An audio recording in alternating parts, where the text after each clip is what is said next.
DMTV Info, votre chaîne d'information en temps réel.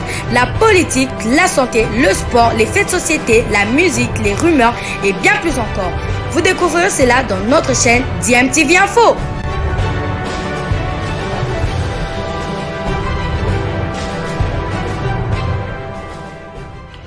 Vous êtes sur DMTV, bonjour ou bonsoir, tout dépend de l'heure à laquelle vous nous suivez. Tout plaisir est pour nous de vous retrouver, mais surtout de savoir que vous êtes nombreux en train de suivre votre chaîne YouTube DMTV. DMTV qui vous propose l'actualité, vous propose également des analyses et des réflexions sur des sujets d'actualité, sur des faits sociaux, ou tout simplement sur des réalités que nous observons ici chez nous en République démocratique du Congo.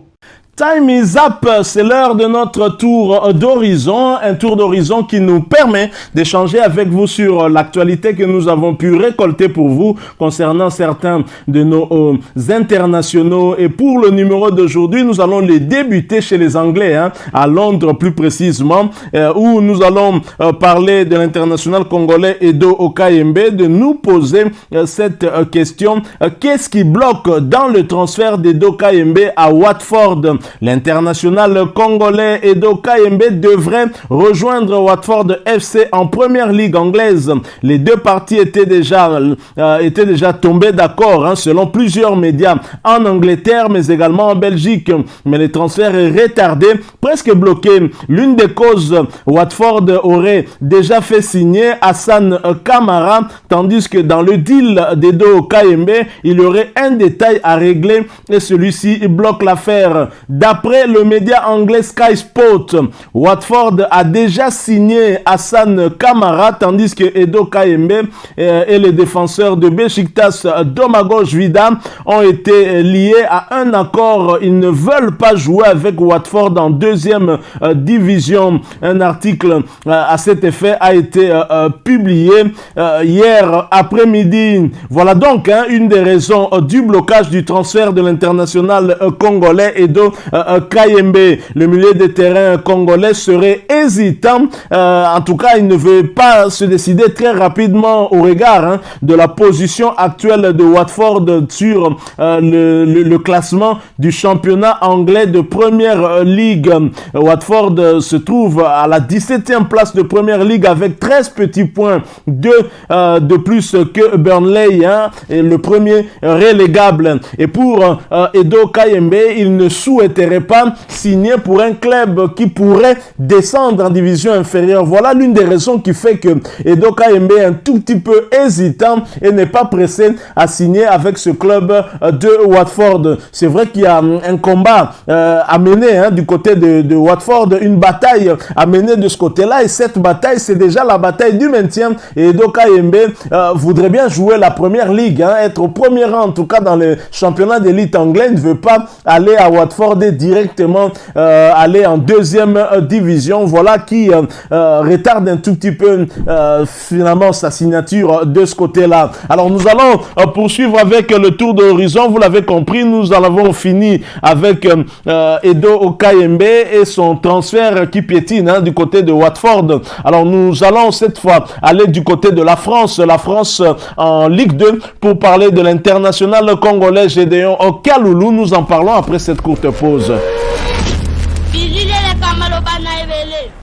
En France, parlons de l'international congolais Gédéon Kalulu, petit frère d'Aldo Kalulu et grand frère de Pierre Kalulu de l'AC Milan, très solide avec l'AC Ajaccio, actuellement leader de Ligue 2.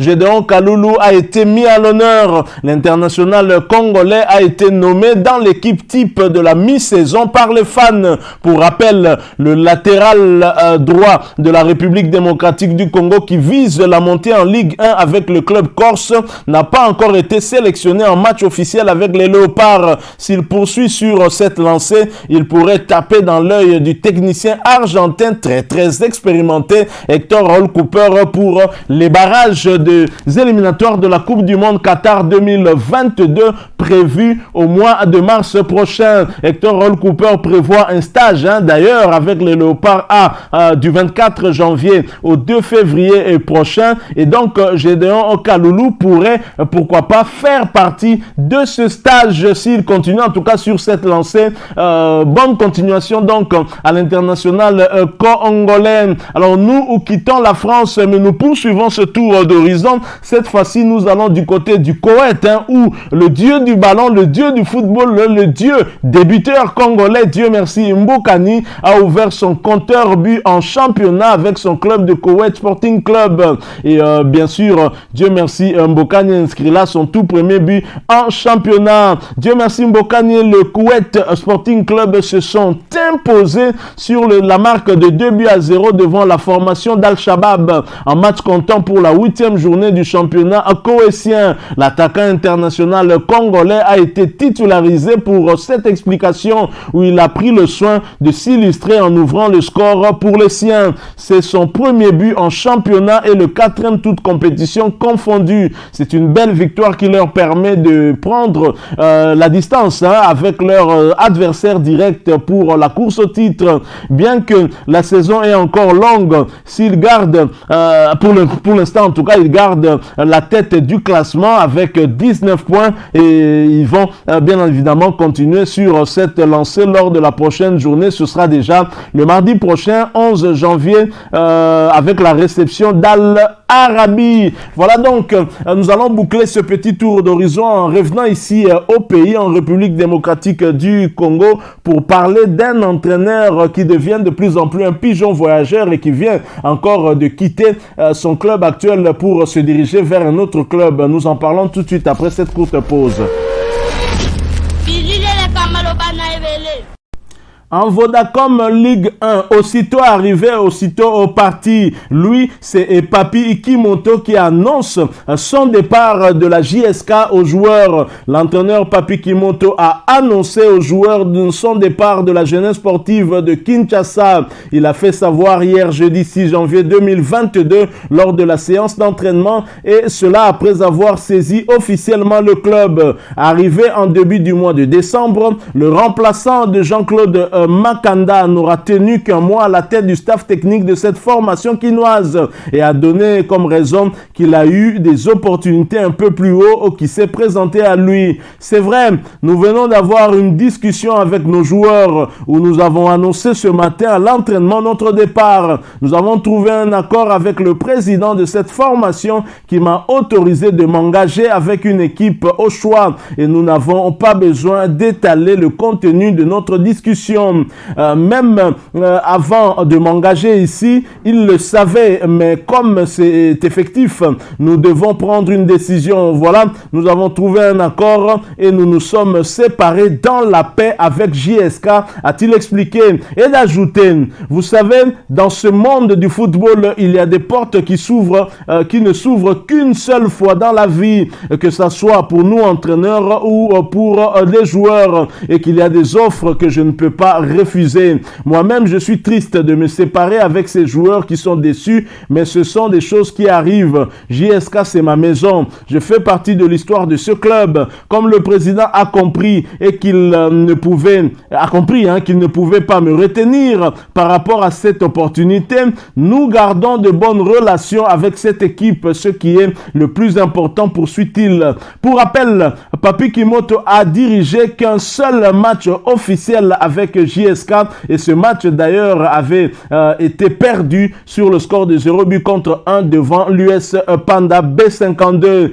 Papi Ikimoto sera remplacé par Raoul André Mutufula. Actuellement, au niveau du championnat de Ligue 1, la JSK occupe actuellement la 14e position en championnat national avec 10 petits points et 13 matchs joués. Et Papi Ikimoto n'a pas révélé là où il va aller, en tout cas là où il part, la raison qui explique qu'il est abandonné JSK en plein championnat juste après avoir coaché cette équipe durant une seule rencontre, du reste perdu sur le score de 0 contre 1. Est-ce que JSK peut nourrir des regrets? À mon avis, non, au regard du travail qui a été abattu jusque-là. C'est vrai qu'il n'était qu'à ses débuts, mais s'il a une opportunité, qu'il en avait déjà parlé aux dirigeants de JSK, normal qu'il puisse s'en aller. Voilà donc, Papi Papi Kimoto qui aura fait en tout cas en quelques années, qui aura sillonné beaucoup de clubs de la Vodacom Ligue 1. Il est passé par le FC Renaissance, il est passé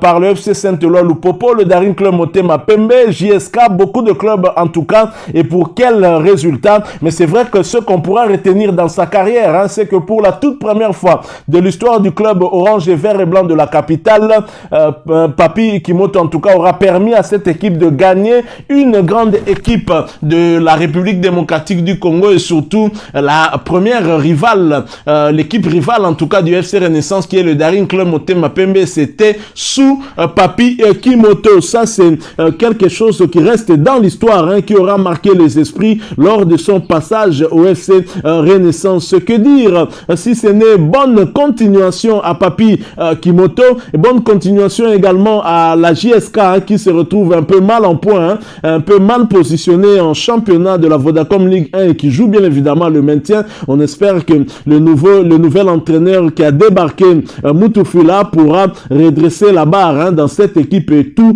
pourra aller pour le mieux. Voilà qui met fin à ce petit tour d'horizon que nous venons de vous proposer. Si vous l'avez aimé, laissez-nous un maximum de j'aime. Merci de partager avec nous aussi votre point de vue en nous le laissant à travers un commentaire.